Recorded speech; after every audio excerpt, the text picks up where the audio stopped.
I have not completely fleshed out my thoughts in regards to this. I'm offering this to y'all's to hopefully help me figure out why something feels off about this whole thing. And it comes from what Leslie Sloane said, or at least what People magazine claims Leslie Sloane said, and the difference with Leslie Sloane's actual quoted statement in Independent. So let's look at these things.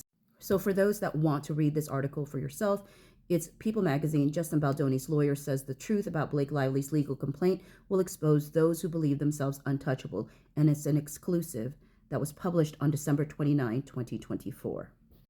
So it said the Daily Mail also reported that Baldoni's impending filing will contain specific claims about Lively's PR team, led by her publicist Leslie Sloane, including the allegation that Sloane planted stories to paint the actor-director in a bad light and led a smear campaign against him, not the other way around, as Lively's complaint alleges. And this is the part that I find interesting, because they didn't put this in quotes, but they described it. They said Sloane denied these claims, calling them false in a statement to People on December 28.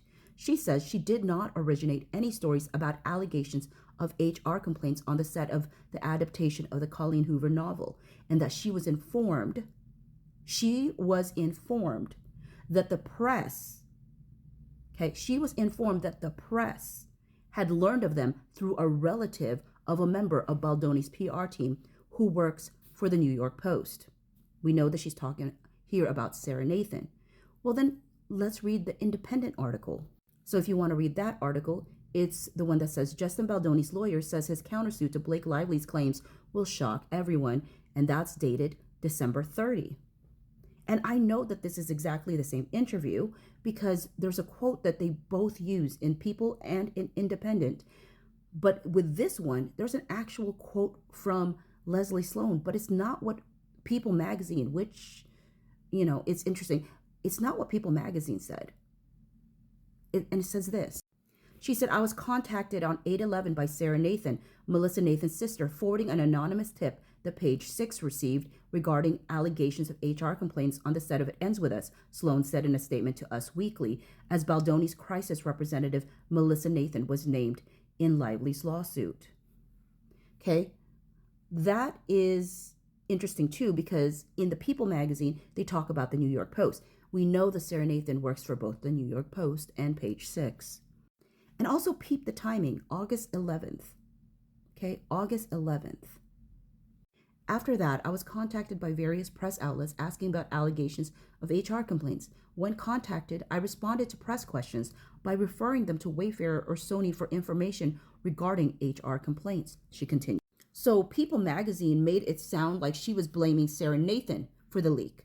And she's like, it wasn't me. But in the Independent one, she says that Sarah Nathan reaches out to her to let her know an anonymous tip came in to Page 6. So in that actual quote, she's not blaming Sarah Nathan. But the thing that stands out to me is she says August 11th, right? The day before the gloves will come off statement.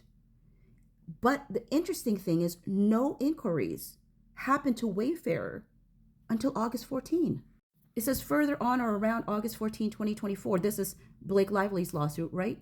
Media outlets directly inquired about HR complaints made on set because they were being told there were at least 3 HR complaints filed against Justin Baldoni on the set of It Ends With Us, and inquired if the complaints were investigated and what the results were. Well, pray tell, who had this idea that there were HR complaints? Who had this idea that there were HR complaints? Who put the leak out there? Who benefits from that? And the fact that there are no actual HR complaints. There's no HR complaints. And we know that Justin Baldoni's team reached out to Tatiana for this article. This was posted on December 31, 2024. Justin Baldoni files $250 million lawsuit against New York Times over Blake Lively story. It relied on her self-serving narrative. That was an exclusive. In that article, it said back in August, when coverage of a mysterious feud between Lively and Baldoni began to spiral on social media and in the press, Variety inquired of Sony whether any HR complaints had been filed against Baldoni during production and was told no. And you know how Melissa Nathan seemed to be rejoicing over having people stand down on the HR complaint. Well, maybe the reason they stood down on it is because some of those uh, outlets did their due diligence and reached out to Sony and Wayfarer, and they all got the same answer. No, there were no HR complaints. Then fast forward to around like January, February ish. I can't recall now. I'm trying to jog my memory, but it's been so like long ago. But this is a screenshot of a message between Zach Peters, I think his name is, or Zach. I know it's Zach, and with Dr. Leslie Dobson, right?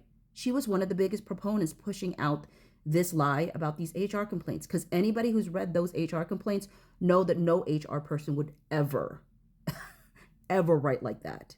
It's inflammatory. It like, you don't write like that when you're an HR professional, ever. But anyways, she's like, names aren't in, but it's clear. My friend in Sony knows Sony will deny until court. That's why everyone is scared.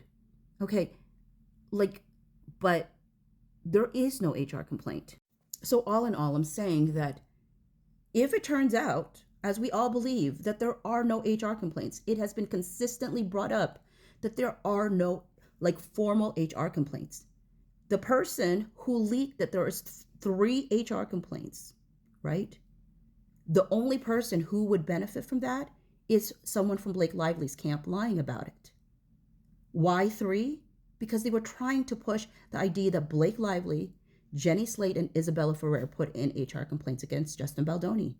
And they needed people to believe that. And in order for people to believe that, they had to make people think there were HR complaints, which there are none.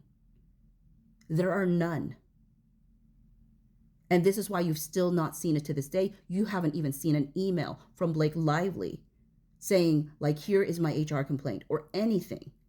Instead, what you've seen is a 17-point side agreement that said in lieu of going through a formal HR process, which means that she's decided, I'm not putting in an HR complaint. Do y'all get that? So I'm just saying, Leslie Sloane, you have to explain who else would make up a story like that. It's certainly not Justin Baldoni's camp, because they knew that there were no HR complaints.